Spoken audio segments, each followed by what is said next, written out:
由于美国是世界的中心，而纽约又是美国的中心，总是要等到气候重创了美国，尤其是重创了像纽约这样的城市的时候，世人好像才觉得这是一桩很严重的大事。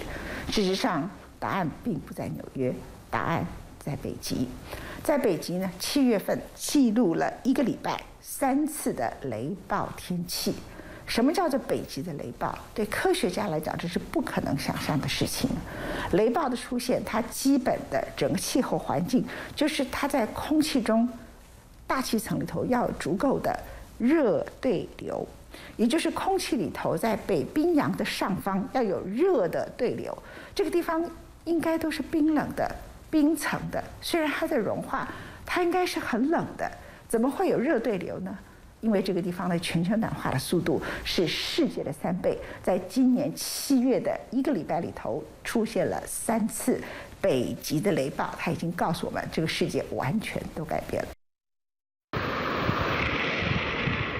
一道闪电划过天际，在其他地方或许显得稀松平常，然而当这样的现象出现在北极地区，事情就非同小可了。从7月10号开始，1周内3次雷暴，横扫从俄罗斯西伯利亚到美国阿拉斯加北部的北极地区。雷暴在北极地区非常的罕见，如今连续出现，引发了气象学家的震惊。通常来说，北冰洋上方的空气缺乏产生雷暴所需要的热对流，特别是在洋面冰封的情况下。今年3月发表在美国《地球物理通讯月刊》上的一项研究表明，自2010年以来，北极圈内夏季打雷闪电的现象是原先的3倍。这个趋势与气候变化及北极地区的海冰流失增加直接相关。随着海冰消失，水分蒸发变多，给日益变暖的大气增添了湿度，并且伴随着温度升高。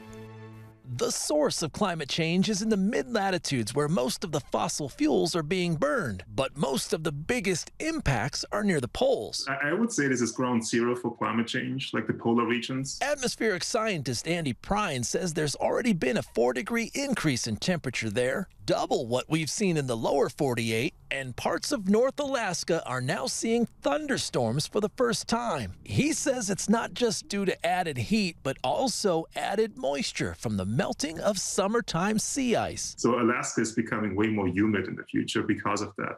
And this fuels these thunderstorms. Prine says even in southern Alaska, thunderstorms are rare. He just published research that shows the temperature rising another 7 to 12 degrees by the end of the century in Alaska, which could triple the amount of thunderstorm activity. Like, it's a risky situation because we don't know really what to expect because we haven't seen it yet. 专家说，更多的暴风雪意味着更多的山洪与山体滑坡，而闪电越多，野火也会更频繁。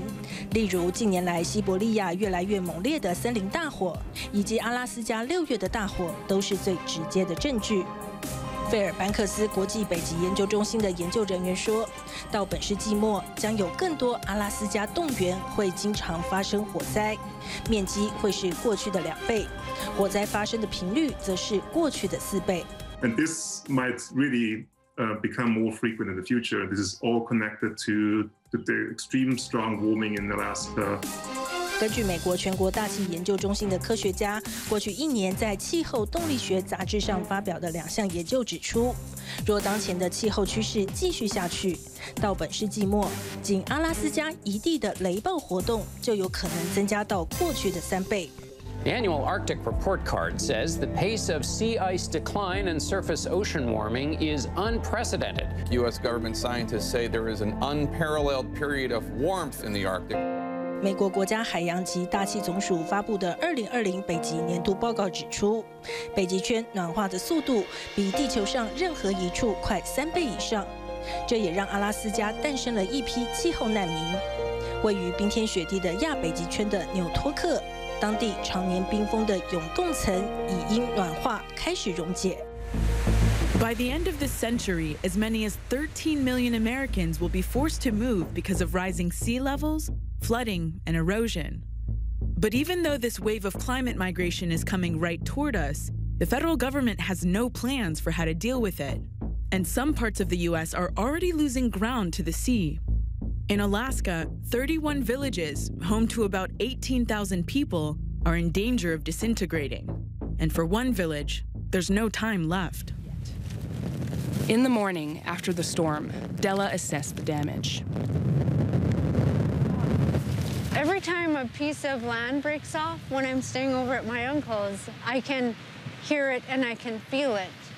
You can feel it. What do you mean by you can feel it? The house shakes a little. The house shakes. At one point, a big chunk of land broke off, and it was felt and heard all across the village. Because of climate change, the permafrost under Newtok has been melting and then eroding for years. Since the village was founded in the 1950s, it's lost nearly a mile of coastline. According to the Army Corps of Engineers, houses could begin to fall into the water within the year. There's 40 feet of land standing between the first house and the shoreline. During a storm in early October, Newtok lost 10 feet in just 4 days. Do you feel threatened by this? Oh, yeah. Especially because I live so close. I think we have less than a year if the winds keep coming, if the rain keeps coming. What happens if your uncle's house isn't livable anymore? We would have to go somewhere else. And where would you go? Wherever we can. When I was growing up, the Bering Sea would be completely locked up.